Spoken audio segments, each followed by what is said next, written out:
Il est 11h en cette journée du jeudi 25 juin 2020.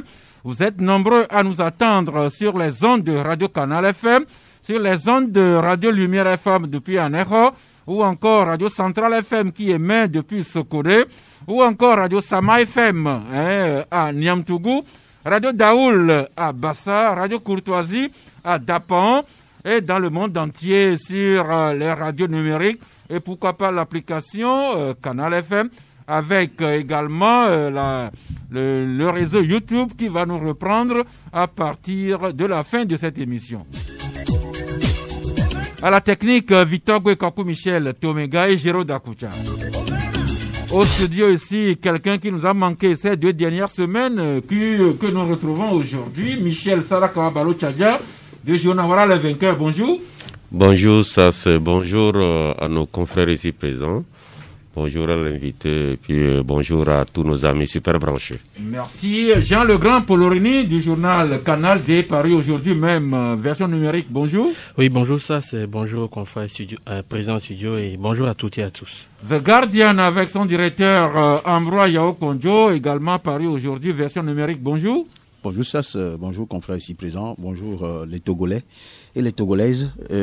Comme il est de mon habitude, je voudrais attirer l'attention de l'autorité qui a décidé de refaire la voie de Kbalimé, ce qui est un problème au niveau du bassin de rétention. Il y a un petit bassin au niveau de la douane à Idogome où il y a des maisons environnantes. On a demandé à ces propriétaires qui ont acheté de bonne foi de quitter les lieux en contrepartie d'un dommage, d'une indemnisation.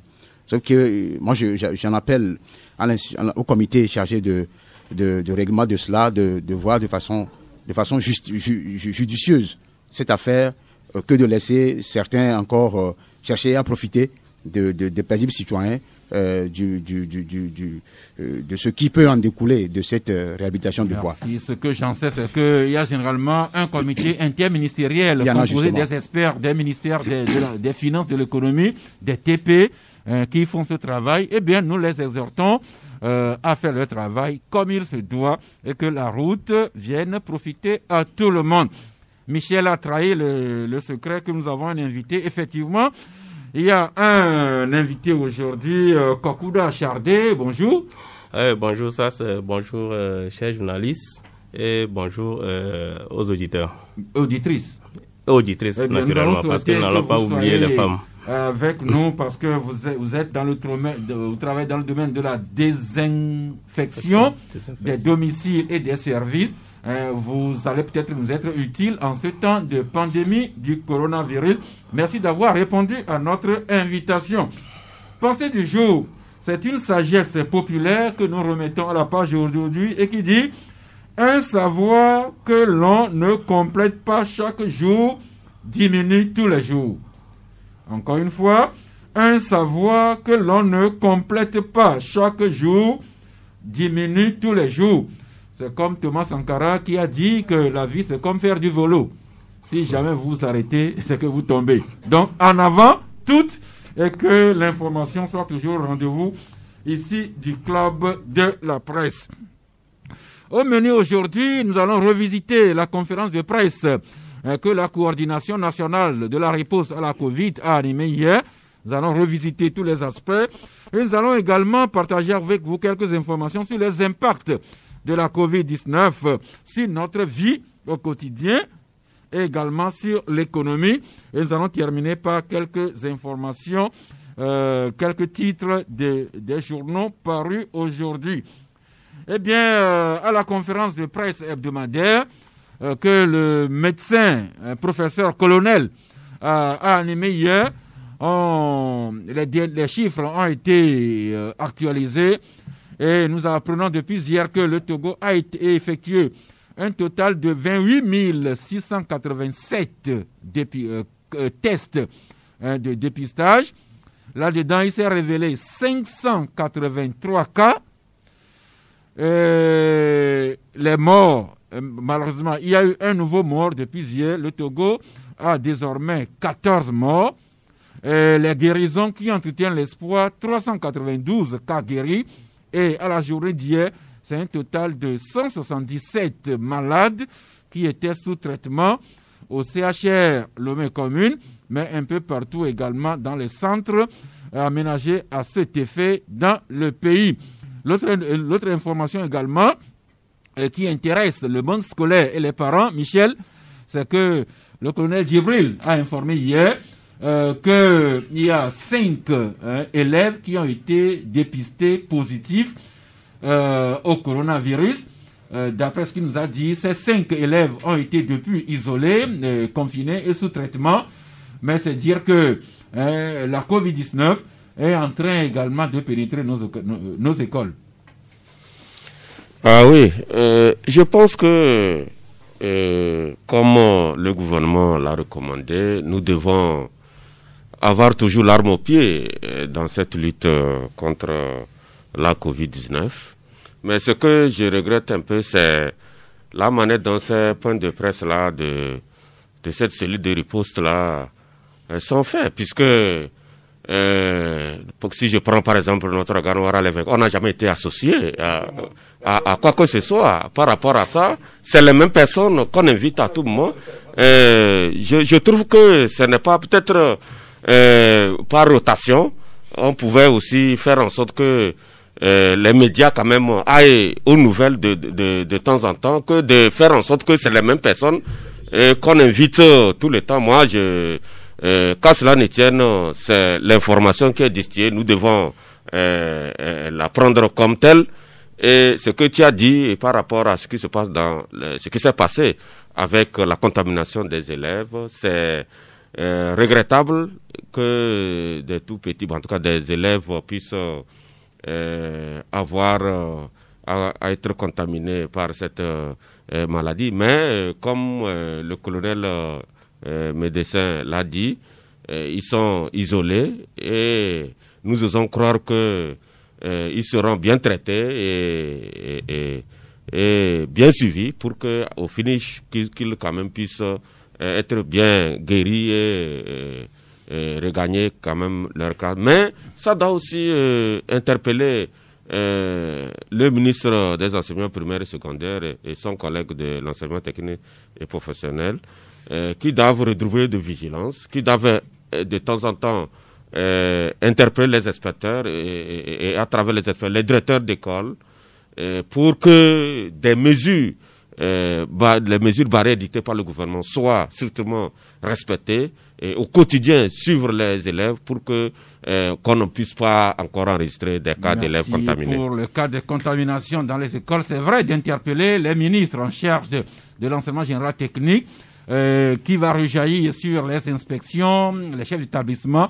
Je pense que ça doit être surtout bien perçu par les parents d'élèves et les élèves eux-mêmes. Et comme le colonel Djibril l'a rappelé hier, les mesures barrières sont plus que jamais d'actualité. Porter le cache-nez, se laver régulièrement les mains à l'eau savonnée ou bien à la solution hydroalcoolique, éviter les contacts physiques. Amrod, vous rappelez ces mesures à la une de votre journal The Guardian, mais c'est également un constat que dans la population, certaines personnes, et elles sont quand même nombreuses, ne respectent pas ces mesures. Et même, parlons des élèves qui sont nos enfants, nos petits frères, nos petites sœurs, beaucoup s'amusent à ne pas considérer ces mesures barrières. Le travail que ce comité devait faire, nous on fait ce travail à leur place. C'est-à-dire que tous les jours que Dieu fait, je n'ai jamais cessé de dire, moi je suis au niveau d'Aïdogomé, des 2 lycées modernes, mais il y a des élèves, surtout les filles, qui essaient d'observer. Mais il y a ces garçons, adolescents là, qui, dans l'âge de la puberté, vous imaginez ce que c'est? Donc, c'est dire que, je l'avais dit ici, qu'il faut mettre un policier, pas pour aller battre les enfants, que les policiers, la peur du policier même fait que, quand il veut sortir ou rentrer, ils sont obligés de porter ça. Nous, on ne va pas faire ce travail à leur place. Ce que nous faisons déjà dans nos journaux, ce que nous parlons ici, c'est déjà suffisant. et que deuxième point, et que ce comité invite Guadian de Ouaram, c'est pas un problème. C'est-à-dire que si ils ont choisi d'inviter les mêmes personnes, voilà que nous sommes dans les réalités. Au marché d'Aïdogomé, j'y vais là-bas, il y a des femmes que c'est quand elles veulent vendre qu'elles baissent, comment on appelle, descendre leur bavette sous le menton. Après avoir vendu maintenant, elles portent ça. Donc c'est dire que les gens même ont mal compris le message du port de masque. Donc non, maintenant je voudrais, le gouvernement doit encore faire un effort à l'endroit des médias pour qu'on puisse encore crier, c'est-à-dire que faire ce qu'on peut, tel que nous le faisons aujourd'hui, même sur le terrain. On a remplacé ceux-là qui doivent faire ce travail-là. Que dans chaque établissement, devant le portail, un policier soit positionné. Dans chaque établissement. Au moins, quand ils vont voir un gendarme ou un policier, quand ils vont voir ça, ils disent, ah, il y a un policier là-bas, ils vont porter. Et ça va rentrer dans leur subconscient, comme le port de casque est arrivé dans ce pays. Après 3 mois, les gens se sont habitués. Moi, je n'ai jamais aimé porter casque, ça, je te le dis honnêtement. Mais quand j'ai commencé à porter, je vous dis que, à un moment donné, quand je porte, j'ai perdu quelque chose. Je suis obligé de porter. Psychologiquement, je suis habitué. Est venue, il faut qu'on habitue les enfants à ça. C'est pas que les policiers vont aller battre ou quoi. Quand ils voient les policiers le font si bien au niveau des feux rouges. Ils disent, allez, il faut porter le masque. Si tu n'as pas le masque, ils t'obligent à prendre l'argent à acheter en même temps. Là, c'est bien. Donc, il faut qu'il y ait un policier ou un gendarme devant, pas un militaire, devant un établissement, tous les établissements scolaires. C'est important. Le colonel Djibril l'a encore rappelé hier, ce que nous faisons au quotidien, au Club de la Presse et dans nos journaux. Attention, le salut pour cette affaire de coronavirus se trouve dans le respect des mesures barrières. Mais comme Michel Ambroise s'en vu là-dessus, la forme de ces conférences de presse que la coordination organise hebdomadairement, c'est quand même avec, disons, les organisations des médias. Et c'est le président de l'OTM même qui est l'animateur en chef de ces conférences de presse. Le projet est bâti avec vos organisations, le CONAP, PPT, les autres alors, on est, Jean Legrand, on peut être surpris qu'un projet dans lequel la presse, par ses organisations, est partie prenante, même cheville ouvrière, que cette initiative-là laisse sur le carreau des gens qui s'en plaignent. Oui, tout à fait ça. Comme les confrères l'ont dit également, je n'ai jamais été invité. Souvent, nous accusons les autorités qu'elles ne communiquent pas, mais je crois que le même problème se pose aussi au niveau de nos organisations de presse, parce que s'ils sont partie prenante d'un tel projet et que nombreux ne savent pas comment il faut faire pour accéder à ces conférences de presse, c'est toujours à la TVT que nous voyons un groupuscule dans la salle. Bon, moi je me pose toujours la question, mais comment est-ce que ça se fait?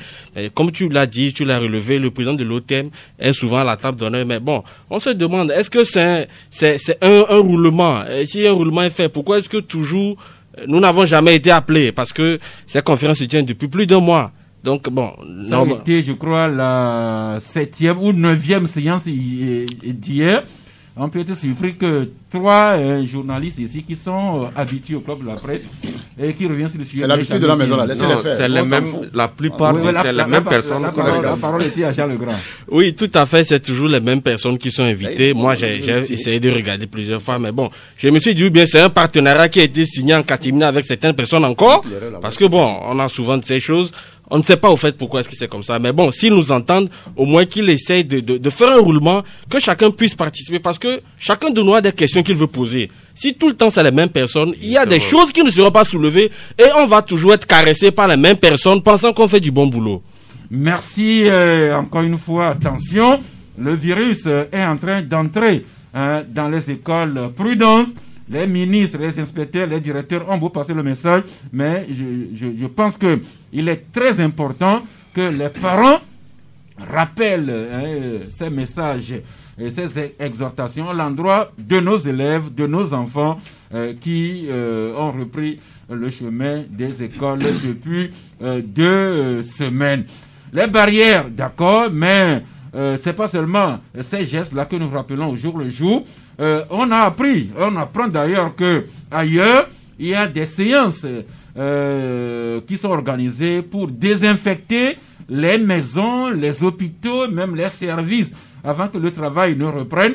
dans nos investigations, dans nos démarches, nous sommes tombés sur l'ami Kokura Chardé, qui est dans ce domaine. Bonjour, rebonjour monsieur Chardé. Oui, rebonjour Sas. Eh bien, voulez-vous vous présenter aux auditeurs qui vous êtes et ce que vous faites? Naturellement, moi c'est Chardé Kokura, je suis le directeur général de Oasis Company. C'est une société de droit togolais et nous sommes dans l'expertise des produits tropicaux, café, cacao, dans la vente des déshydratants. Nous sommes agréés pour la fumigation des entrepôts et des conteneurs. Bon, ça c'est une série d'activités. Au-delà, nous avons aussi l'entretien et nettoyage. Mais notre activité phare, c'est la dératisation, la désinfection et la désinsectisation. Et parlant de la désinfection, vous savez naturellement, la désinfection consiste à éliminer les micro-organismes ou bien à les inactiver sur des surfaces inertes. Donc cette activité, pendant cette période où la pandémie fait rage, est très utile pour nous tous. C'est pour cela que je suis là pour partager vraiment cette activité avec vous. Et ça va quand même rappeler à l'ordre un certain nombre de citoyens. Bon, généralement, les gens pensent que pour désinfecter, il faut prendre n'importe quel produit et puis ça passe. Non, on désinfecte. Il y a une procédure à suivre. Vous avez comme cible les micro-organismes. Or, il y a toute une panoplie de micro-organismes. Vous avez les bactéries, les virus, les levures, disons en bref les champignons, etc., etc. Et ces différents micro-organismes ont un mode de fonctionnement. Et quand vous ne maîtrisez pas ces modes de fonctionnement, vous pouvez contribuer plutôt à la multiplication de ces bactéries en utilisant n'importe quel désinfectant. Il y a des désinfectants qui sont très toxiques pour notre santé. Et si vous ne maîtrisez pas les caractéristiques, vous allez les appliquer. Et après votre départ, c'est les environnants ou bien les habitants, ou bien ceux qui travaillent, si c'est un service, ceux qui travaillent, c'est eux qui sentiront des malaises. Donc je présume que votre société est bien agréée par qui de droit et que les produits que vous utilisez sont également homologués par les instances sanitaires de notre pays. Naturellement, vous ne pouvez pas utiliser un produit quand ce n'est pas homologué par le pays dans lequel vous travaillez. Eh bien, pour un service comme Canal FM qui voit passer beaucoup de personnes du matin jusqu'au soir, est-ce que une maison comme Canal FM devrait recourir à vos services? Oui, naturellement, parce que vous recevez des gens que vous ne maîtrisez pas, vous ne connaissez pas leur virologie. Et si par hasard quelqu'un qui vient et il n'est pas contrôlé, il enlève de temps en temps son cache-nez, etc. Mais il peut facilement laisser le virus, puisque le virus est suspensif.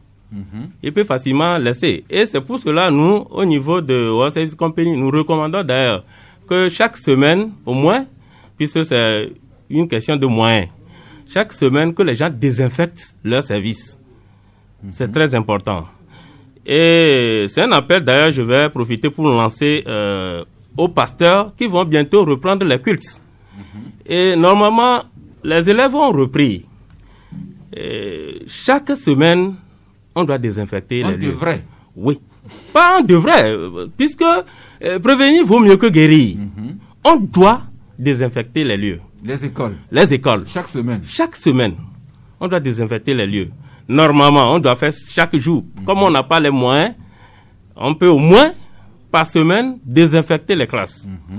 Pour permettre à ces élèves de reprendre le lendemain dans toute inquiétude sanitaire. Voilà un peu ce que nous proposons à nos clients. Donc les écoles qui devraient être désinfectées chaque semaine, je ne sais pas si les ministères organisent de telles séances dans nos écoles. Et vous le disiez tantôt, en prévision de l'ouverture qu'on annonce imminente pour les lieux de culte, on devrait également désinfecter les églises, les temples, les mosquées avant que ces lieux ne soient ouverts au grand public. Absolument. Absolument, il faut le faire. Mais ce que nous constatons aussi généralement, lorsqu'on lance un projet comme ça dans ce sens. Les gens, de peur de dépenser, sollicitent ce que nous employons. Parce que celui qui est employé, il est là pour exécuter. Mais il ne maîtrise pas tellement ce qui est préparé en amont. Quand je prends les produits, parce que lui, il sait que pour désinfecter, on peut utiliser n'importe quel produit. L'essentiel que ce soit un désinfectant. Alors qu'il y a des catégories de désinfectants. On en a jusqu'à 6. Les halogénés, les oxydants, les ammoniums, etc., etc. Il y en a beaucoup. Mais parmi ces différents désinfectants, il y en a qui sont très toxiques. Il y en a qui sont tératogènes, cancérogènes, etc. Vous n'allez pas faire une application et après, c'est les autres qui vont subir les conséquences. Ça, c'est très dangereux. Donc, il faut on devrait s'adresser aux sociétés agréées pour un service bien en fait. Alors, dites-nous, les services, les écoles, les lieux de culte, mais est-ce qu'un domicile également pourrait faire appel à vos services? Ah, mais le virus attaque les humains. Et dans une maison, nous recevons des visites. Et parfois, les gens pensent que entre nous-mêmes, il n'y a pas de maladie. Parce que quel test nous avons fait pour nous assurer que nous ne véhiculons pas la maladie ou bien nous n'avons pas la maladie? Ce n'est pas tout le monde qui fait le test. C'est pour cela il faut respecter les mesures barrières. Donc, pour compléter, nous, on vient pour la désinfection. Et naturellement, on doit désinfecter de temps en temps sa maison. Et quand tu sais que tu reçois beaucoup de visites, est-ce que vous voyez un peu? Tu reçois beaucoup de visites, tu ne maîtrises pas la stature virologique des gens. Il faut de temps en temps faire appel aux services compétents dans la désinfection. Merci donc, Chardé Kokuda. Vous nous rappelez le nom de votre société? C'est All Service Company. Nous sommes à Bekuta. Vous pouvez nous joindre au numéro fixe 22 27 01 16 Move 99 79 48 67. Nous avons aussi un Togocel 92 13 44 64. Eh bien, des boutiques, des magasins, des restaurants, des hôtels, des résidences, des industries, absolument, des hôpitaux, des écoles, des temples, mosquées et églises devaient faire recours à vos services. Votre travail consiste à la dératisation, à la désinsectisation, à la désinfection, au nettoyage, au jardinage. Merci Kokuda, mais vous restez à nos côtés. Oui. Et quand nous allons ouvrir les antennes à 12h, peut-être que quelqu'un voudrait en savoir davantage sur vos prestations. Mais je ne doute pas que les rédactions de Canal D, The Guardian et Voilà les vainqueurs vont vous approcher aussitôt après l'émission pour être sûr, Michel, que vous-même et vos collaborateurs, vous travaillez dans des locaux sains. Michel? Ah oui, je pense que son service, en tout cas leur société propose des services intéressants parce que avec le temps qui court, je pense que on doit faire extrêmement attention et si on a les moyens, c'est mieux de faire appel à ces sociétés-là pour nous aider à garder non seulement nos services, mais aussi nos domiciles dans de bonnes conditions. Merci. C'est une réalité un peu partout dans le monde. Nous devons apprendre à vivre avec le nouveau coronavirus. Peut-être que ce virus est en train déjà de changer nos habitudes. Alors, dans ce sens-là, Michel, en partant de l'expérience que le Togo a vécu sous le couvre-feu, vous vous demandez si ce virus ne peut pas nous enseigner, nous Togolais, à instaurer carrément les journées continues dans les services publics et privés. Ah oui, je pense que j'ai pris le temps d'observer, en tout cas depuis l'instauration de l'état d'urgence, avec les horaires qui ont été édictés auparavant. Je pense les Togolais devaient aller au service à 9h et repartir à 16h. Après, c'est 8h, repartir à 16h. Et maintenant, je pense que les horaires sont... on est revenu à 7h. À 7h, comme d'hab. Mais je trouve que ce qui s'est passé au début, je pense que le gouvernement peut essayer avec cette expérience, de voir dans quelle mesure instaurer définitivement les journées continues dans les services. Parce que je suis parti du fait que lorsque vous regardez la ville de Lomé, et je ne prends que la capitale pour le moment, vous voyez que la plupart des fonctionnaires vivent très loin du centre administratif ici. Et pour rallier Lomé, il faut un peu du temps. Et donc si on se dit que le matin, c'est à 8 heures que les gens doivent répondre au service, je trouve ça normal. Maintenant, de 8 heures, il faut que les gens quittent le bureau à 16 heures avec une pause d'une heure de midi à 13 heures. C'est tenable et ça va permettre au gouvernement et à l'État togolais de gagner assez de choses, notamment en termes de ressources, que ce soit au niveau de l'électricité.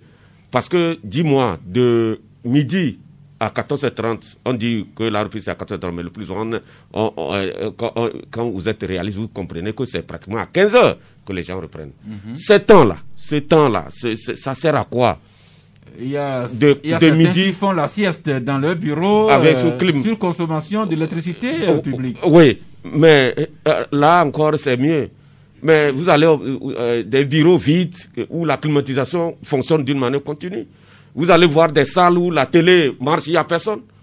Et quelque part même, certains, de temps en temps, la presse est revenue sur ça. Il y a certains agents de l'État qui s'adonnent à des comportements pervers, notamment ceux qui pratiquent... Il y a des oreilles délicates qui nous écoutent. Non, ceux qui pratiquent les activités libidinales à ces heures-là, qui débouchent parfois sur des promotions bizarres que certains qualifient de promotions canapé.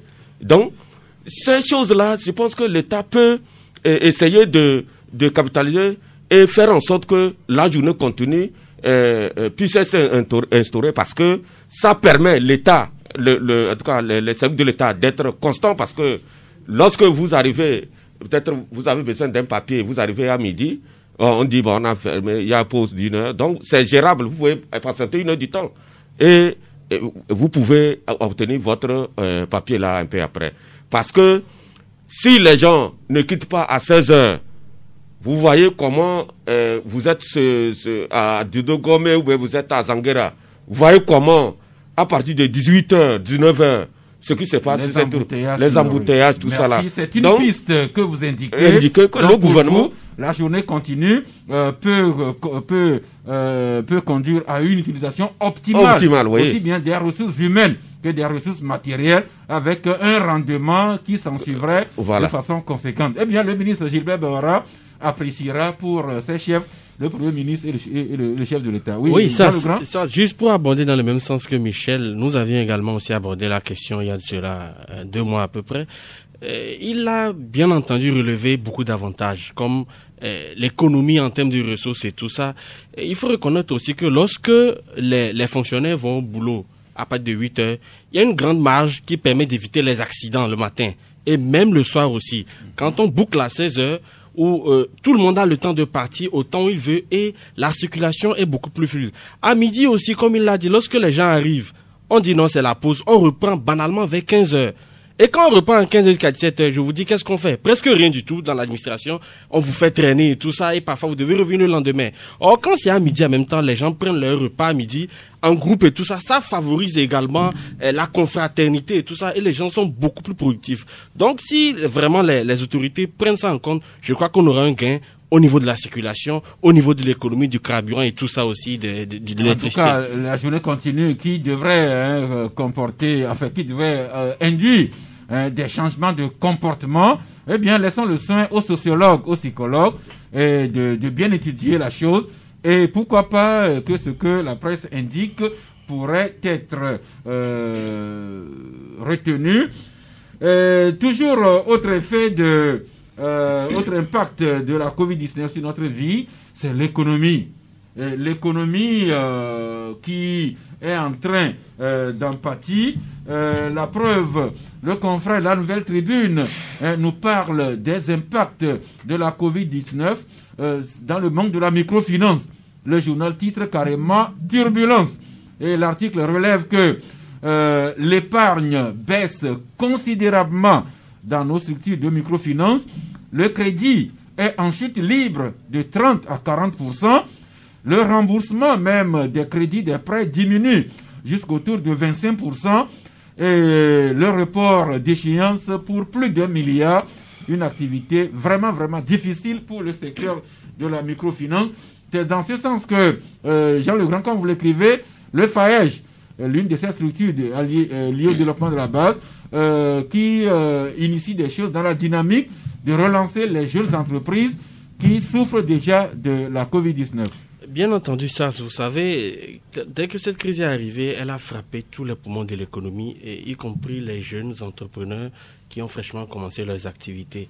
Et en ce sens, le FAEJ a lancé une plateforme, je crois, mardi dernier, pour subventionner ces jeunes-là, qui sont déjà en activité, je précise, ce n'est pas un nouveau financement pour des nouvelles entreprises, mais c'est des gens déjà en activité qui ont été impactés par la Covid-19. Et pour le moment, les secteurs sont l'agriculture et la transformation qui seront accompagnés avec un prêt remboursable sur 1 an.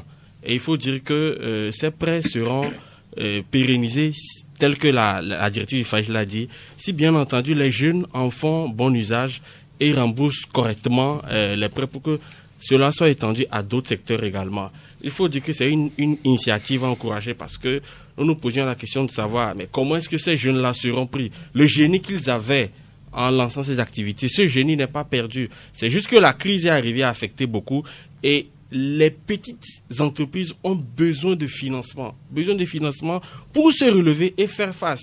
Parce qu'il y a beaucoup de trous de trésorerie qui sont créés actuellement et il va falloir faire face à ces crises-là pour relancer les activités. C'est en ce sens que nous avons également publié une tribune d'un ancien fonctionnaire de l'Office togolais des recettes qui est également actuellement en train de préparer un MBA au Canada qui est titré « L'Afrique subsaharienne à l'épreuve du financement ». De sa relance et de son envol. C'est une tribune vraiment très intéressante avec beaucoup d'aspects abordés du point de vue de la microfinance, des ménages, des conseils ont été donnés à l'État pour quand même essayer d'amortir le choc pour les prochaines crises. Parce qu'on dit que on ne prévoit pas le futur, on l'anticipe à travers tout ce qu'on a aujourd'hui. Avec la crise que nous avons eue, beaucoup de choses ont été remarquées. Vous savez, aujourd'hui, les ménages ont difficilement fait face à cette crise parce que beaucoup de ménages n'ont pas la notion de budget, n'ont pas la notion d'épargne pour amortir les chocs exogènes qui arrivent. Mais une fois que les ménages, les entreprises sont outillés sur ces systèmes et que les jeunes ont quand même l'âme d'entreprendre, parce qu'aujourd'hui tout le monde n'est pas entrepreneur. Les gens se lancent dans l'entrepreneuriat mais ne savent pas quels sont les tenants et les aboutissants de l'entrepreneuriat. Voilà pourquoi beaucoup ont été totalement affectés par la crise du Covid-19. Mais une fois que ces modules sont vraiment enseignés dans les établissements scolaires jusqu'au lycée. Les jeunes qui savent ce que c'est que l'entrepreneuriat sont aguerris et peuvent faire face à toutes ces crises-là qui arrivent. Merci. Donc, cette tribune libre intitulée « L'Afrique subsaharienne à l'épreuve du financement de sa relance et de son envol ». Oui. C'est à lire dans vos colonnes Canal D. Oui, c'est à la page 4 et c'est publié par M. Tangou Manyurewa, un ancien fonctionnaire de l'OTR. Tout comme cet article de Liberté intitulé « État de résilience des banques aux perturbations sociopolitiques en Afrique subsaharienne », également beaucoup d'autres choses sur l'économie que nous vous recommandons. Autre impact de la Covid-19, c'est les activités publiques qui sont interdites depuis, notamment dans le domaine culturel, sportif. Jusque les fêtes traditionnelles ont été affectées. Il y a déjà 2 semaines que le gouvernement, par notamment le ministre de l'Administration territoriale de la Culture, nous a informé également que les fêtes traditionnelles ne pourront pas être célébrées en grande pompe, comme nous étions habitués. Une décision qui n'a pas votre assentiment, Ambroise. Absolument pas, puisque la dernière fois, d'ailleurs, nous avons commencé par dénoncer ce comportement. On a l'impression que... C'est une décision du gouvernement. Oui, j'ai l'impression que ce ministre a tellement pris de zèle que il fait tout ce qu'il veut. Il y a personne qui puisse l'arrêter. On a même consacré 2 articles à ce monsieur. Vous savez, quand on parle des fêtes traditionnelles, c'est des rites, c'est des rituels que les gens, chaque année, doivent faire. Peut-être, lui, il est de la zone Kara, les gens sont au sud. Ceux qui sont au sud maîtrisent ce qui est de leur coutume et de leur tradition. Pas Boukwesi ne maîtrise rien de ce qui se passe dans mon village là-bas. Lui-même, il me l'a dit au téléphone que ce n'est, par rapport au chef, que ce n'est pas lui qui nomme le chef ou qui désigne le chef. Non, on va venir au chef. Donc, je dis, quand vous allez au marché d'Agonivé, hier même j'étais au marché d'Agonivé, mon frère, quand M. Père Doa Boukwesi interdit les fêtes traditionnelles, lesquelles fêtes traditionnelles, les gens s'asseyent souvent. Si les gens s'asseyent, comme Fogna Simba prêtait serment, les gens étaient venus, non? Avec la mesure barrière, les distances, au niveau des chaises. Chacun repart chez lui à la maison. Une fête cérémoniale qui dure 2 heures, les gens s'éparpillent à la maison. Père Doa Boukwesi, tout simplement parce qu'on interdit aussi, et voilà. Alors que les fêtes traditionnelles, dans la grande majorité, se célèbrent le août-septembre.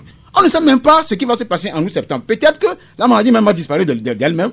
Au mieux, quand la France et autres s'adaptent à la maladie et que les restaurants sont ouverts désormais, il faut que nous nous adaptions aussi. On ne peut pas interdire les choses. Supposons qu'en août, septembre, octobre, cette maladie-là ne finisse pas. Les élèves ne vont plus aller jamais à l'école.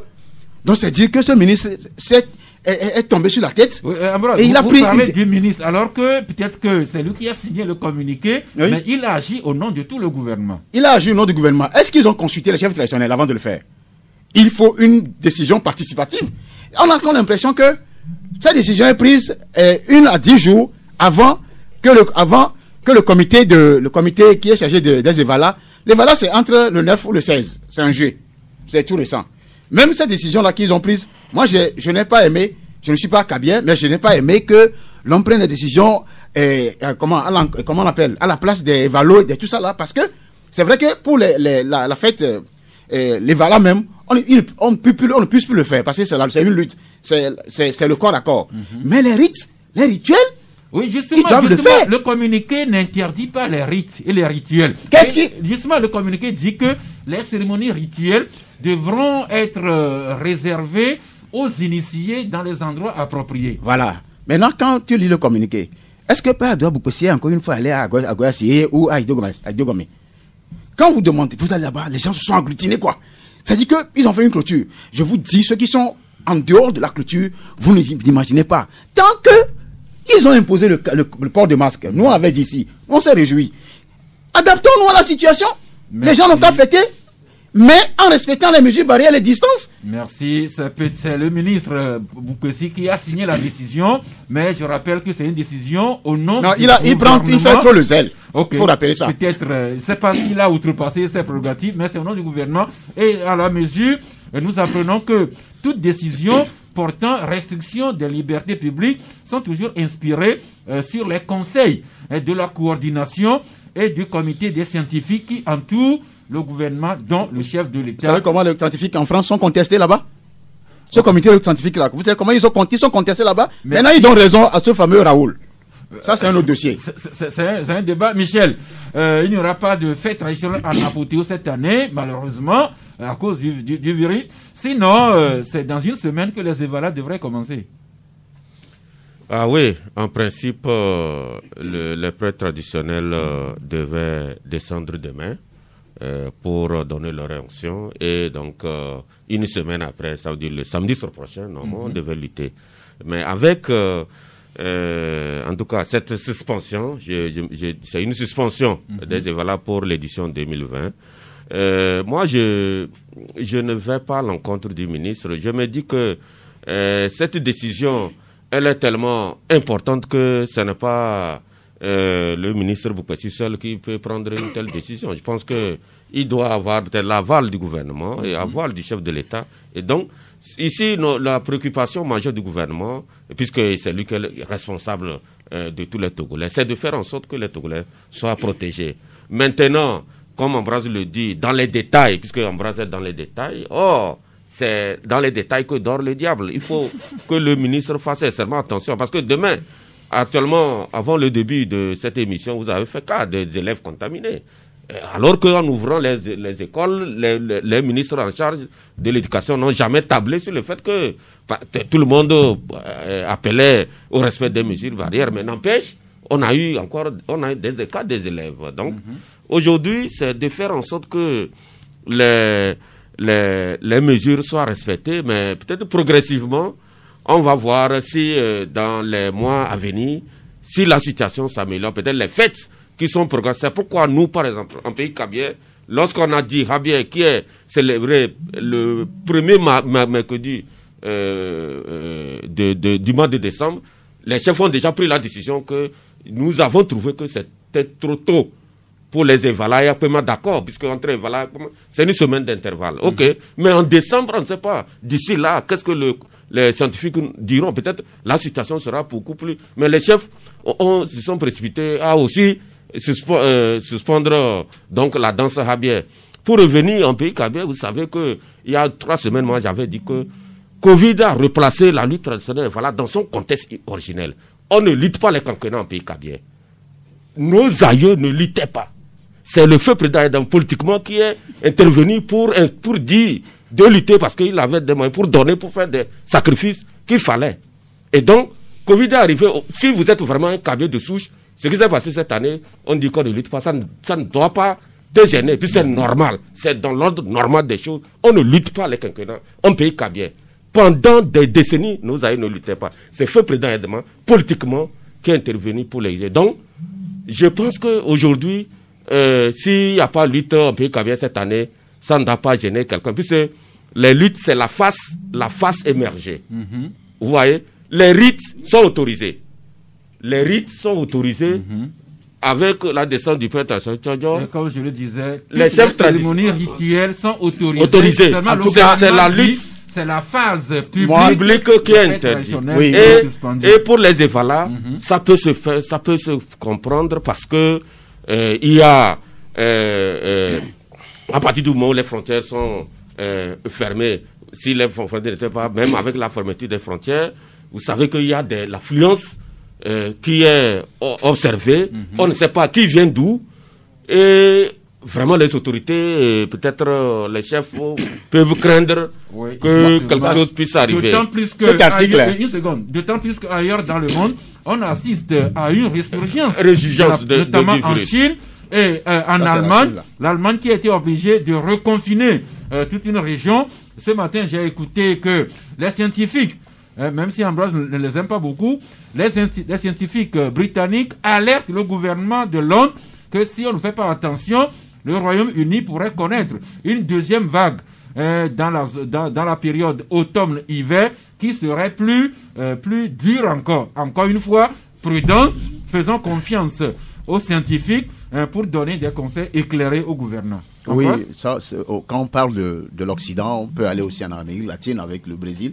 Le gouvernement togolais, j'allais en venir. Le gouvernement togolais ne se comporte pas comme le gouvernement brésilien, justement. Le gouvernement togolais a pris toutes les dispositions pour que les gens puissent observer les mesures barrières.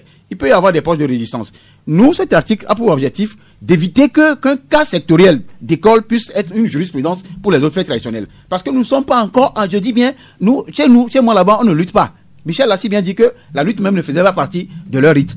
Donc aujourd'hui, si Aïzan...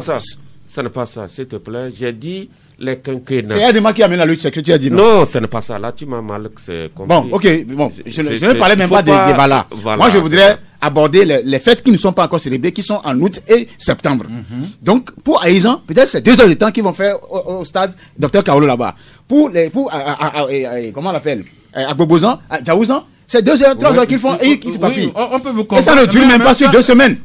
Donc, autant ne pas autant éviter qu'une décision d'un comité sectoriel puisse faire jurisprudence sur les autres faits. Je suis désolé. On peut comprendre votre position. Sauf qu'un auditeur nous rappelle que c'est ici au cadre de la presse qu'on demande au gouvernement que gouverner c'est prévoir, et le gouvernement, ne connaissant pas ce qu'il peut en être en septembre et prochain, anticipe et que nous soyons encore à contester. Mais c'est le propre de la démocratie. Jean Legrand. Tout à fait ça. J'ai abondé dans le même sens que toi parce que nous ne savons pas de quoi sera fait août et septembre. Quand le gouvernement fait bien, nous l'applaudissons. Mais quand ça vire au pire, c'est encore nous les premiers à critiquer. Le gouvernement est en train d'anticiper. On parle de fêtes traditionnelles. Lorsque les gens se regroupent de partout, ce n'est pas affaire de 1 heure, 2 heures de temps qui fait que la Covid se propage ou pas. Il suffit qu'il y ait contact entre les gens et rapidement le virus va se propager. On dit qu'on a ouvert les établissements scolaires. Par classe, ils sont combien? Tout au plus 50, 60. Je dis 30 parfois. 25, voilà, 25, 30. Mais pour si les mesures du gouvernement sont appliquées à la lettre. Mais quand on parle de fêtes traditionnelles, c'est du grand monde qui va se retrouver. Et qu'est-ce qui nous assure que la sécurité et tout ça pourrait être vraiment mis en pratique pour éviter qu'on ait une propagation? Moi, j'ai dit aujourd'hui, chaque gouvernement fait en fonction des capacités de résilience de sa population. Aujourd'hui, nous sommes à un niveau. Si d'ici un mois, le gouvernement voit que tout est possible et on a la capacité, un décret, on peut rapidement révoquer à ça et puis dire, bon, vu tel, et puis on commence les fêtes traditionnelles. Ce n'est pas encore décrété, on dit que non, c'est fini, c'est intangible. Je crois que quand même, il faut... Merci. Sur le sujet intéresse beaucoup de personnes. La preuve, nos amis de Écho du pays, qui titre ce matin « Interdiction de célébration des fêtes traditionnelles pour cause de pandémie, nostalgie des adeptes d'un côté, énormes conséquences économiques de l'autre ». Oui, Michel? Oui, il a bien vu. Je pense que nous devons éviter de jeter, en tout cas, de l'opprobre sur un ou deux ministres par rapport à ce que nous vivons avec l'interdiction des fêtes traditionnelles. Je pense que nous devons voir dans tout ça la main du gouvernement. Et comme je l'ai dit au début, le gouvernement est dans la posture de faire en sorte que les Togolais soient protégés au maximum.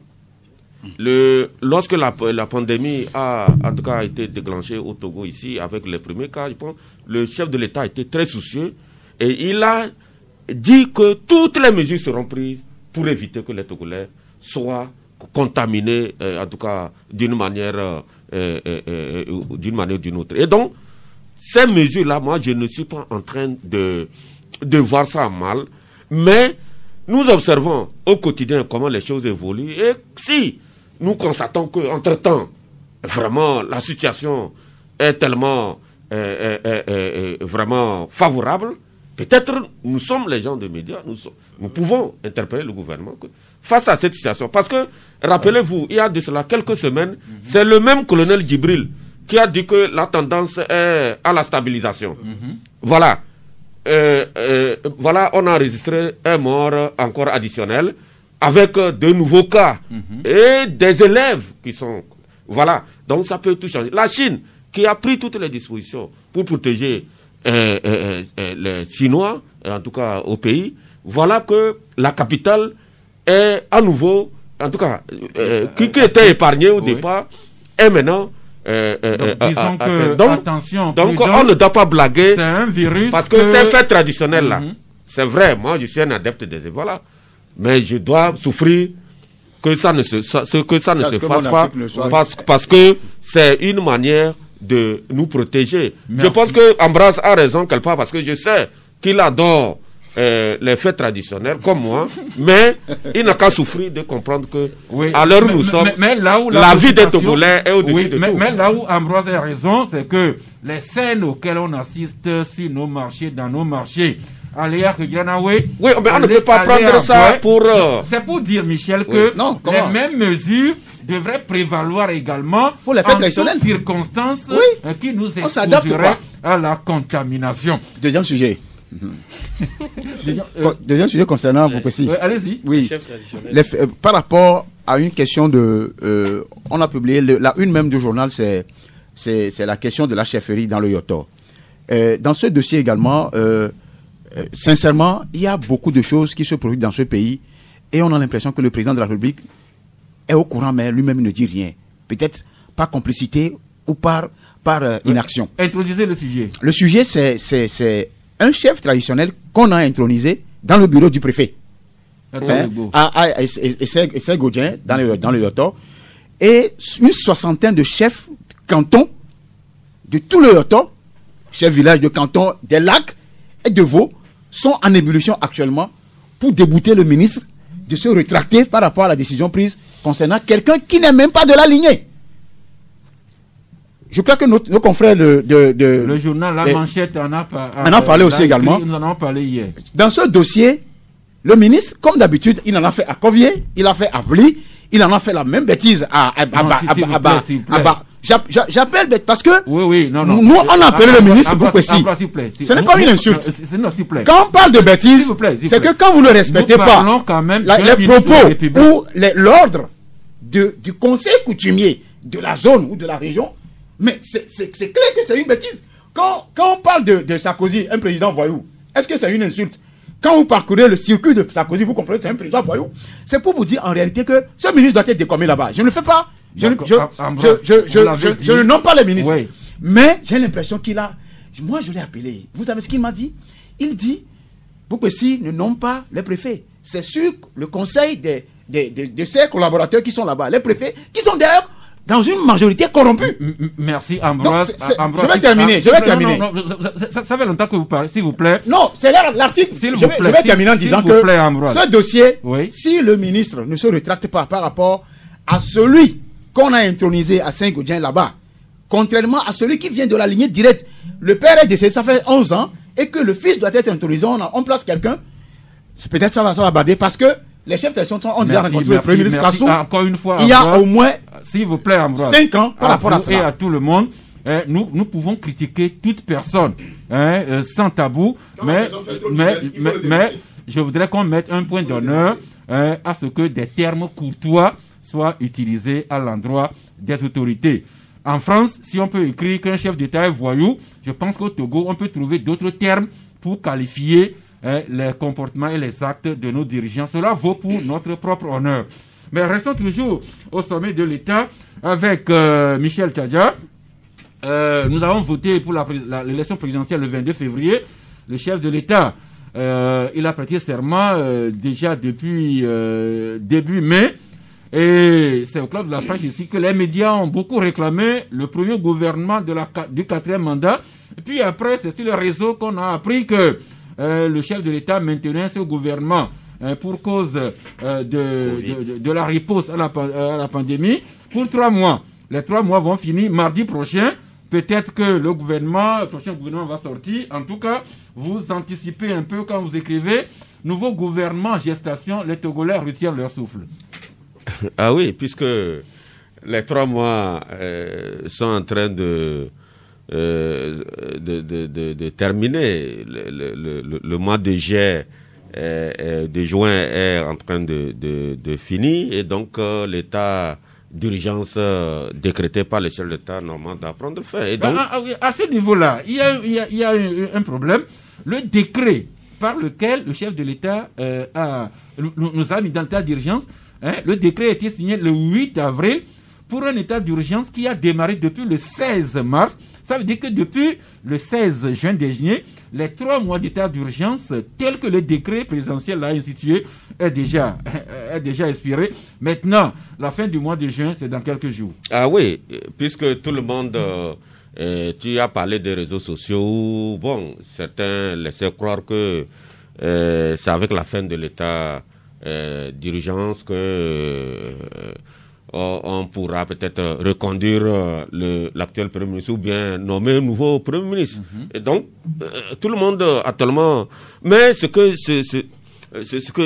qui m'a intéressé à faire cet article, c'est que aujourd'hui on lit une certaine lassitude au niveau des Togolais. Quand vous regardez, on veut voir du nouveau.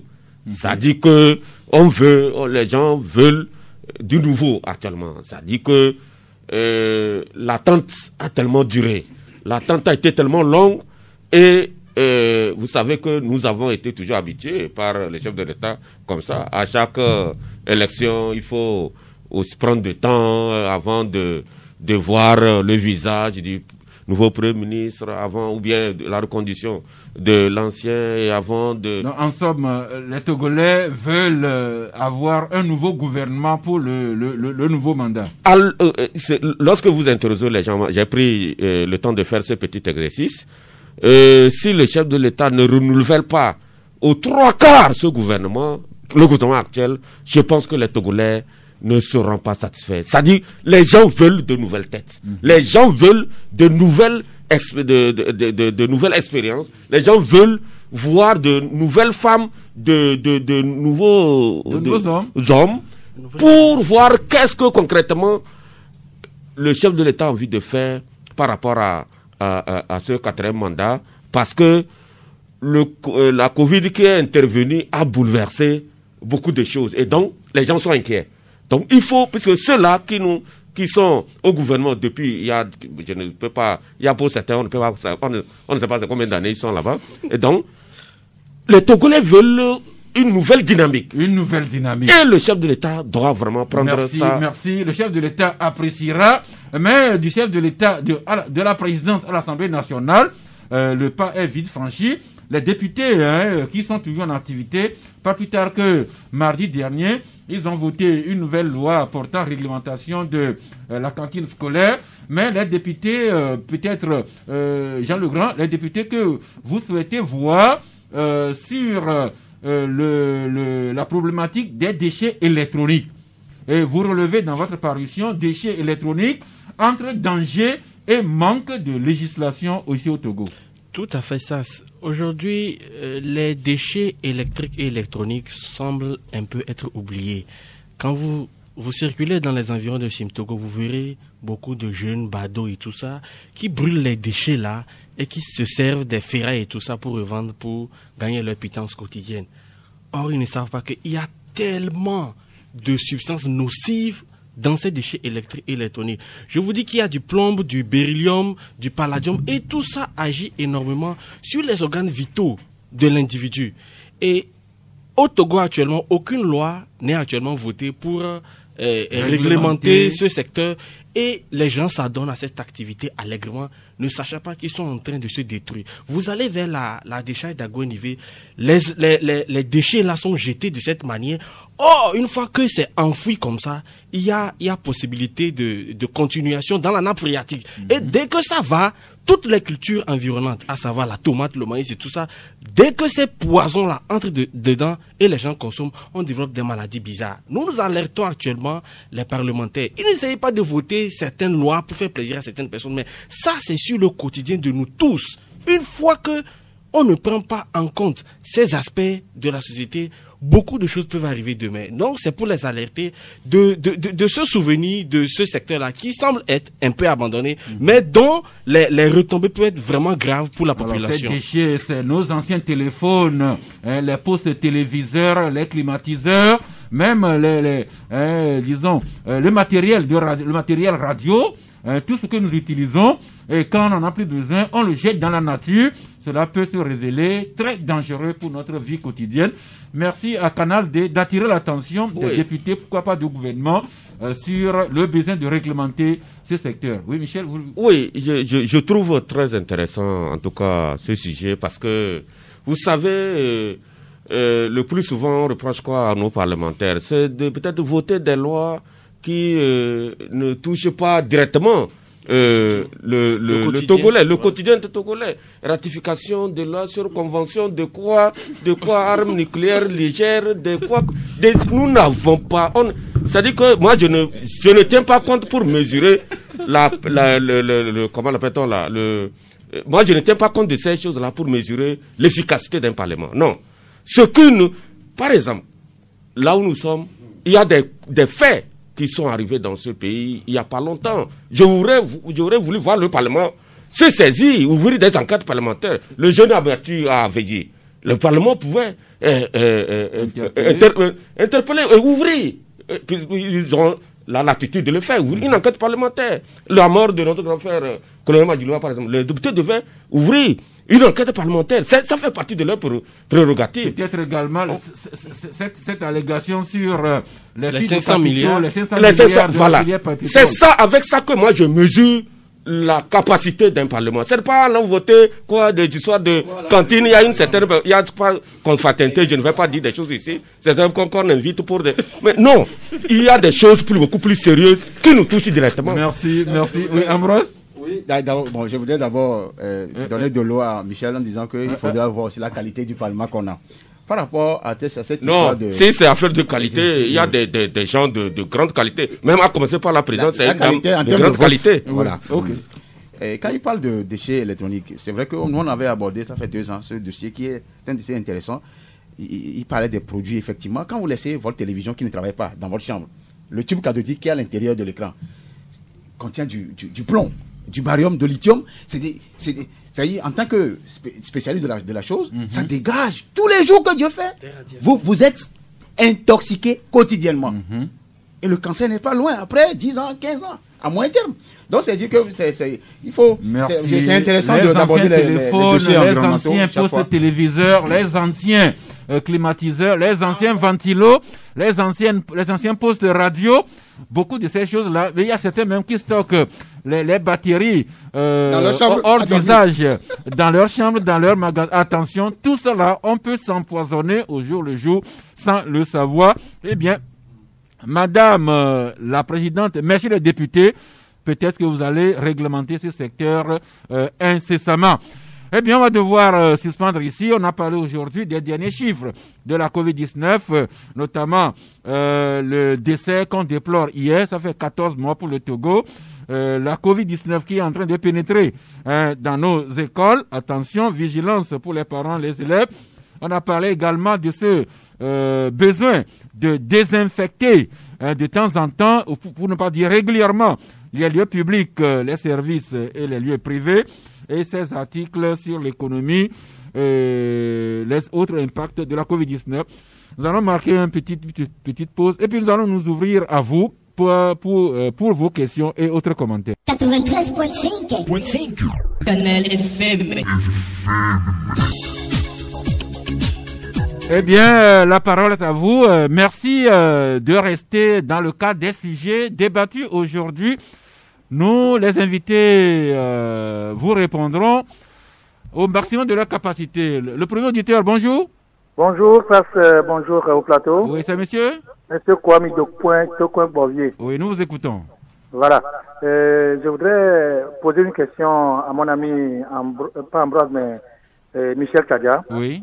Il a dit quelque chose concernant le gouvernement, j'ai pas bien compris. Il parle de tête neuve pour avoir une vision neuve pour le Togo ou bien pour le 4e mandat. Moi, j'estime que si un chef d'État peut rester au pouvoir, peut faire un 4e mandat, il peut toujours aller avec son nouveau gouvernement. Parce que, son nouveau ou son ancien? Son ancien gouvernement. Parce que j'allais dire merci de m'avoir corrigé. Sinon, le chef d'État il est là, s'il n'est pas un nouveau, mais il peut continuer avec l'ancien gouvernement, il n'y a pas de problème. Ils vont toujours réaliser ou bien finaliser ce qu'ils ont commencé. En outre, je voulais porter à votre attention un fait qui décrit comment vous dites là, la chronique, qui décrit la chronique à Lomé. Oui. C'est Togocom. Par exemple, moi j'ai payé un crédit le 29 mai à 20h30 de 9 000 francs. Pendant ce temps, ils disent qu'ils font promotion de 200% bonus. Jusqu'à présent, je n'ai pas eu mon bonus. Et chaque fois quand j'appelle, c'est le même scénario. C'est en cours de traitement jusqu'à présent. Eh bien, gardez toujours la patience.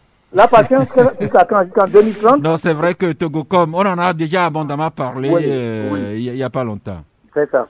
Merci, l'ami de Bonvier. Oui, Avec l'arrivée de Togocom, on a juste choisi d'escroquer les Togolais pour renflouer les caisses et relancer l'activité de la structure. Ce n'est pas bien. Ok. Là, c'est votre appréciation de la chose. L'auditeur suivant, bonjour. Allô, bonjour l'ami. Allô, bonjour. Bonjour, Pascal. Oui, c'est monsieur? C'est Richard, votre ami depuis le Danemark. Depuis le Danemark. Ok, allez-y, Richard. Bon, j'ai écouté votre émission ce matin. C'est bien, mais je voulais apporter une expérience. Et je vis au Danemark et en Suède. Je suis naturalisé suédois. Je vis en Suède et puis je travaille au Danemark. J'ai mon entreprise au Danemark. Mais chaque jour que je fais la Suède, la ville Malmö et Copenhague. Chaque jour que Dieu fait. Vous comprenez que lors de cette maladie, la COVID-19, la Suède n'a pas confiné sa population. Mais le Danemark, par contre. Mais nous qui travaillons dans le bâtiment, on travaille, on ne nous est pas confinés quand même. Mais aujourd'hui, il y a plus de 5 000 décès en Suède.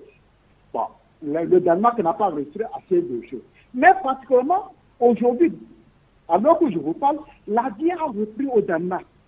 La Suède aussi, bon, comme habituellement, elle n'a pas confiné sa population. Je ne comprends pas pourquoi aujourd'hui, en Afrique, bon, je vais parler particulièrement au Togo, il y a eu tellement... On a reçu aujourd'hui 14 décès. Mais je ne comprends pas pourquoi il y a cet engouement envers la population. On ne peut pas libérer, on ne peut pas comprendre qu'on doit vivre avec cette maladie. Je venais à parler par rapport au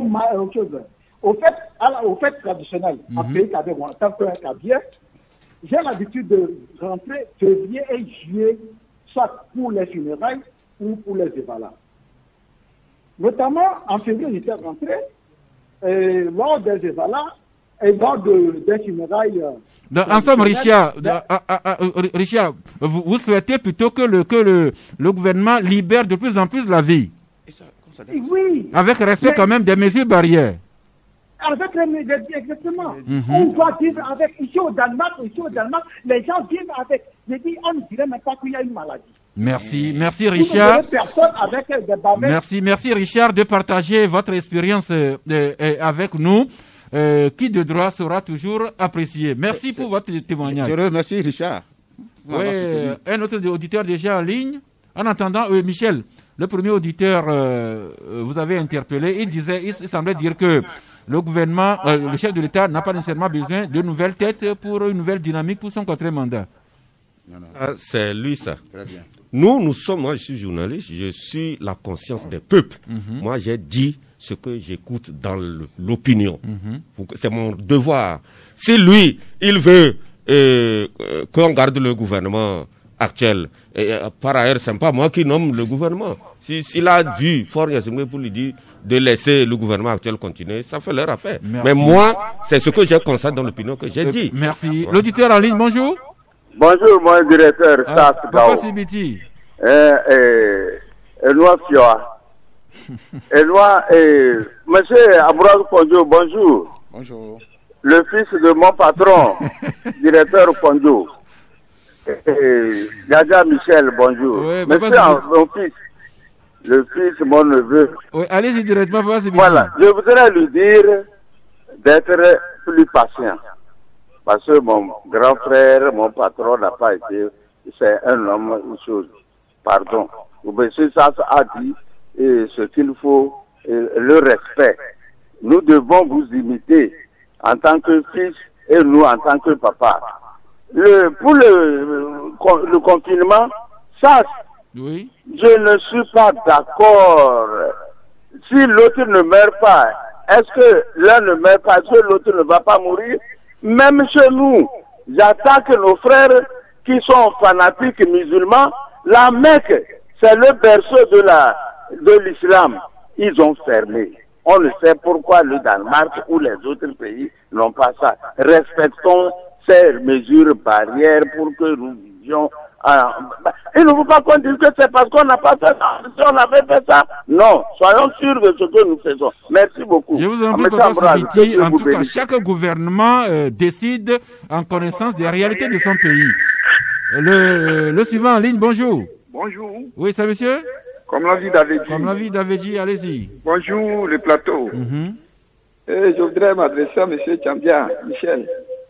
Michel, il a l'habitude, à chaque élection, quand le gouvernement ne sort pas, il est impatient.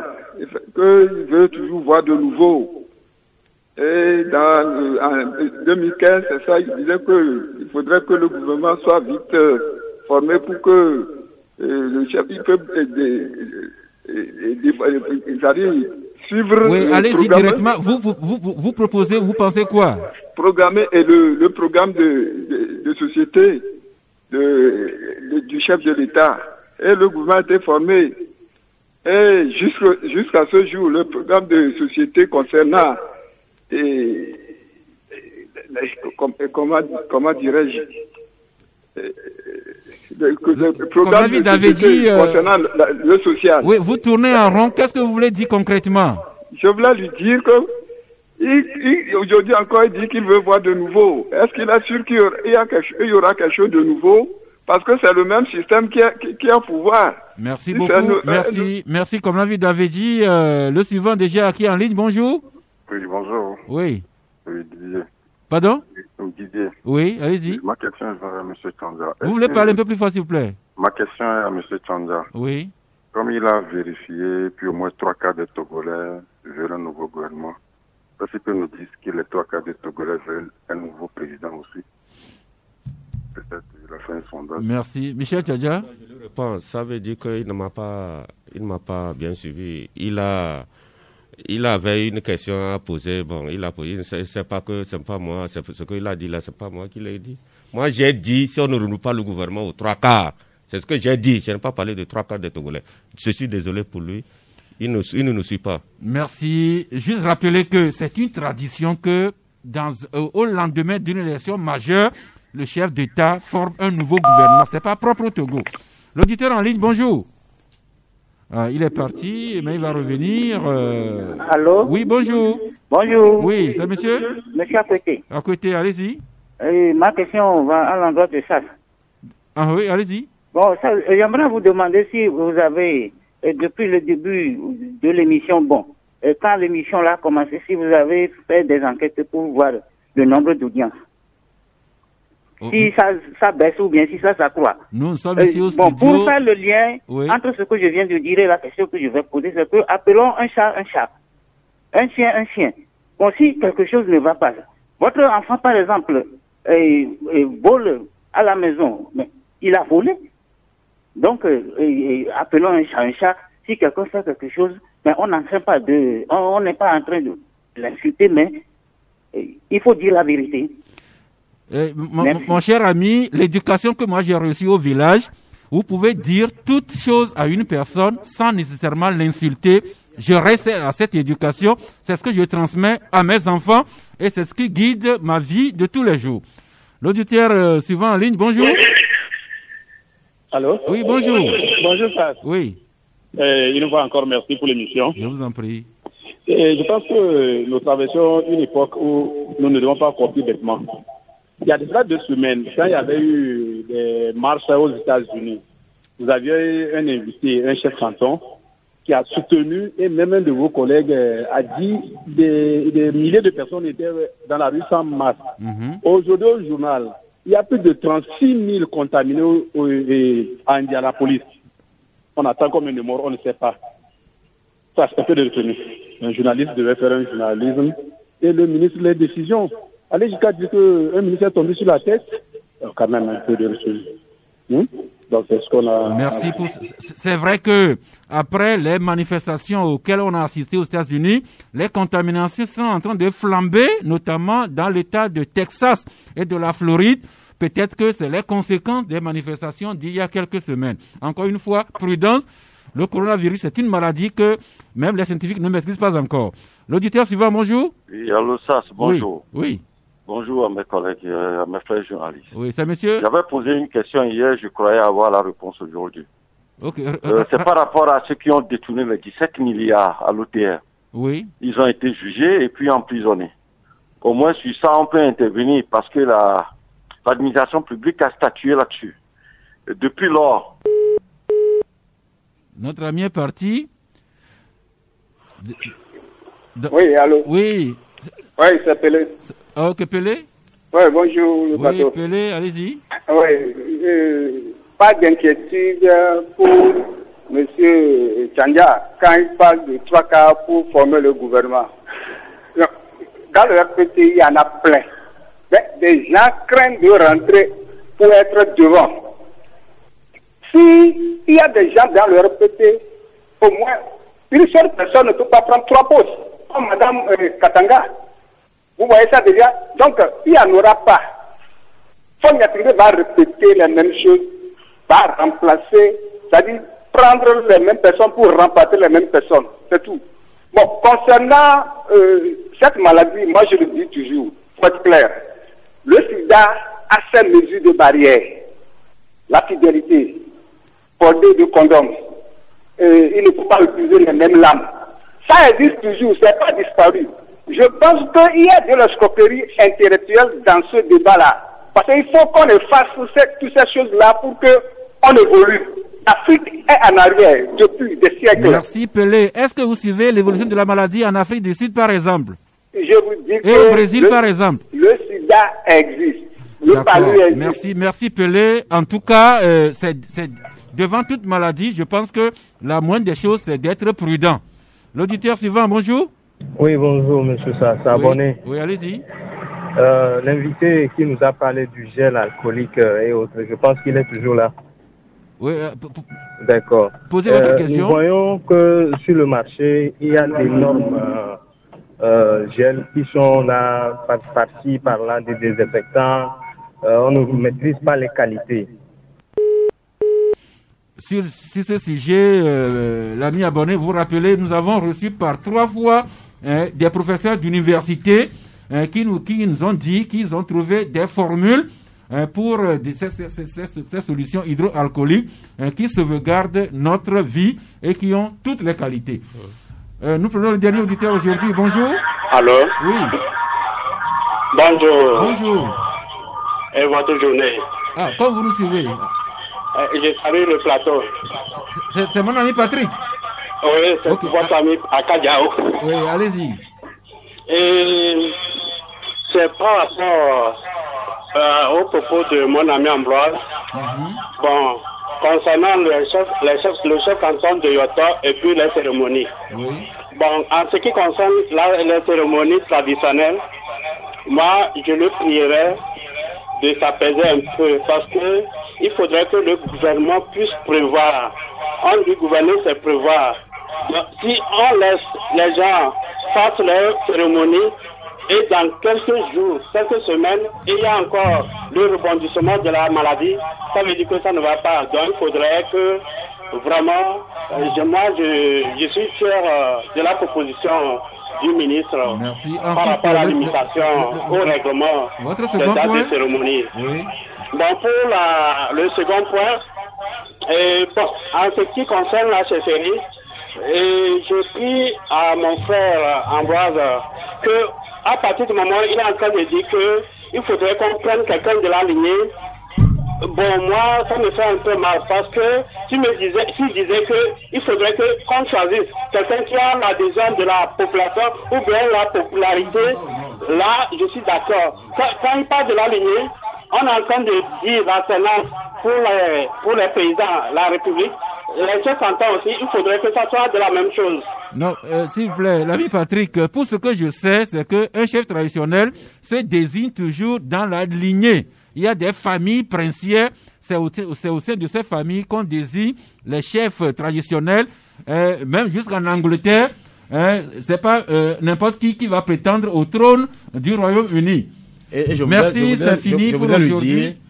Ici, nous sommes en pays élevé, comme tu l'as si bien dit, c'est comme ça se fait. Au nord, c'est des élections qui se font. Et ça aussi, on a l'impression que c'est ce que le ministre voudrait faire passer dans la partie sud, ce qui est impossible. Merci beaucoup. Bien, comme nous le faisons, traditionnel tour de table pour peut-être une mise au point ou bien pour mieux éclaircir votre pensée. Michel, votre article sur le nouveau gouvernement a été abordé dans tous les sens par les auditeurs. Oui, ça veut dire que les gens accordent de l'importance, donc tout le monde donc attend donc ce gouvernement, même si certains pensent que celui qui est en place n'a qu'à rester. C'est le résultat auquel je suis parvenu en les écoutant. Mais encore une fois, il faut que les gens comprennent que quand nous venons ici, nous ne venons pas ici pour faire plaisir aux gens. Nous faisons l'analyse de l'actualité et c'est selon comment nous voyons les choses que nous analysons. Nous n'analysons pas pour plaire à quelqu'un ou bien nous ne venons pas pour dire ce que quelqu'un derrière la tête. Que les gens souffrent de prendre ça comme ça. C'est comme ça. Nous n'allons pas dire des choses à la place des gens. S'ils ont envie de dire des choses, ils n'ont qu'à le dire ailleurs. Ben nous dirons ce que nous pensons, pas ce que les gens pensent. Voilà. Merci. La démocratie, c'est quand même un débat contradictoire. Nous ne sommes pas obligés de dire la même chose, mais chacun s'exprime et on arrive à une somme commune. Ambroise Yao Ponjo. Oui, moi je voudrais... Bon, Michel a pratiquement ramasser résumer ce que j'ai voulu dire. Parce que moi, je n'ai pas de leçons à donner à ceux qui sont des auditeurs, encore moins de leçons à recevoir de qui que ce soit. Ce que nous publions, nous les publions avec des éléments très souvent de preuves. Et en ce qui concerne ce que nous avons publié sur la question de chefferie, on ne peut pas imaginer que 60 chefs cantons des lacs de Vaud et de Yoto se lèvent contre un ministre qui veut imposer quelqu'un à un trône dans un canton. Ça, c'est clair. Maintenant, quant à ce qui concerne ce qui est de la chefferie, je crois que M. Pelé, que je salue d'ailleurs, que je remercie, a résumé la chose. Les Blancs commençaient par s'adapter. Le monsieur qui a appelé du Danemark, il faut s'adapter au virus et avançons. Oui, certes. Au lieu que le virus nous abatte complètement. Et actuellement, c'est pour compléter, actuellement, les gens ont faim à Lomé. Les gens ont, chaque fois, tu ne vas pas me trouver 1000 francs, c'est ça. Les gens ont des problèmes d'argent. S'il vous plaît, je suis d'accord avec vous. Évoluons. Mais vous suivez quand même, l'évolution de la maladie au Brésil le travail. Et la résurgence aux États-Unis, en Chine et en Allemagne. Pourquoi vous voulez toujours comparer le pays des Blancs à notre Afrique? Quand le virus a commencé, toute l'Afrique a combien? Ils ont déjà les morts ont dépassé 3000. Merci. Mais vous aussi, vous compariez tantôt ce qui se faisait en Suède. Jean Le Grand Polorini. Oui, juste pour revenir sur cette histoire de coronavirus. Nos pays font avec la capacité de résilience que nos États ont. Nous ne nous comparons pas au Danemark, nous ne nous comparons pas aux pays occidentaux. La capacité que le Danemark et les autres ont pour résister à cette maladie, pour guérir les malades et tout ça, nous n'avons pas encore les mêmes capacités. Et aujourd'hui, au Brésil, en Amérique du Sud, il y a plus de 100 000 morts. Vous imaginez si ça vient, c'est-à-dire cette deuxième vague surgit en Afrique actuellement dans nos États, quel système de santé nous avons pour faire face à cette maladie? Nous ne disons pas que nous n'allons pas vivre avec le coronavirus, mais seulement qu'on donne le temps au temps, que nos États, nos gouvernants et tout le système puissent être capables de réagir, de vivre avec la maladie. Et là, on pourrait libéraliser tout. Tant que cela n'est pas encore possible, souffrez qu'on nous prive de certaines libertés, souffrez qu'on nous prive de certaines choses. Notre cher ami Kokura Chardé, besoin quand même que nous sauvegardions également nos domiciles, nos lieux de service. Oui. Je crois, comme je le disais tantôt, en tant que technicien supérieur de génie sanitaire, nous disons souvent prévenir vaut mieux que guérir. Donc, j'invite les responsables de sociétés, surtout des services publics, des écoles et cultes, à quand même désinfecter leurs lieux régulièrement après les services. Et pour ça, vous avez une seule adresse, World Service Company, au numéro 22 27 01 16. de Gossel, 92 13 44 64 et enfin 99 79 48 67. World Service Company est situé en face de l'hôtel référentiel sur le boulevard du Passage des Baies. Merci. Mensana Incorpore Sano, une âme saine dans un corps sain, des personnels et des familles également sains, dans des endroits sains.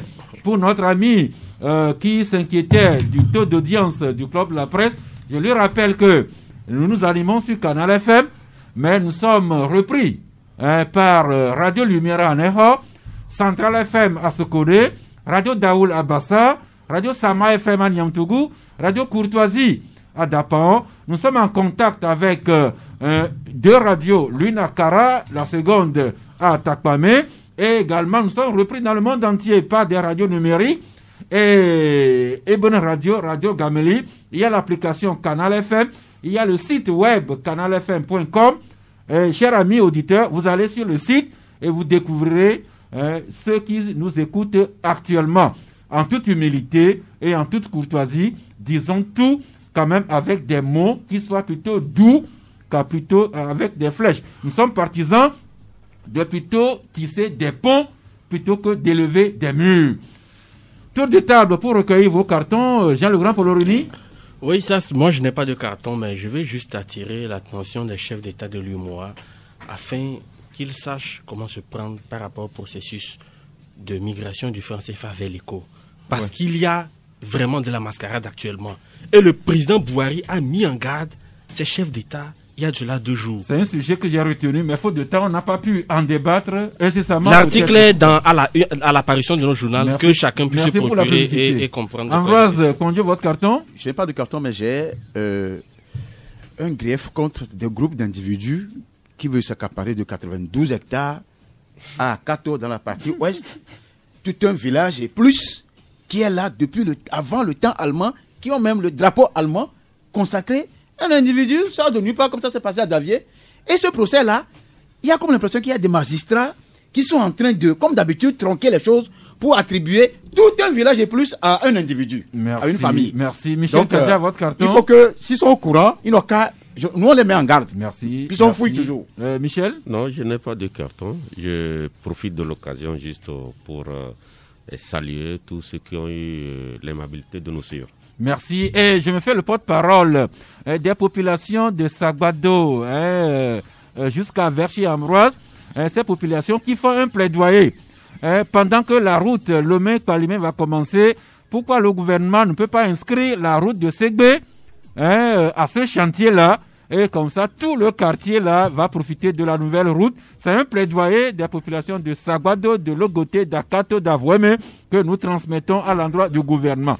C'est fini pour aujourd'hui. On se retrouve demain vendredi à 11h si Dieu le veut et Dieu le voudra bien.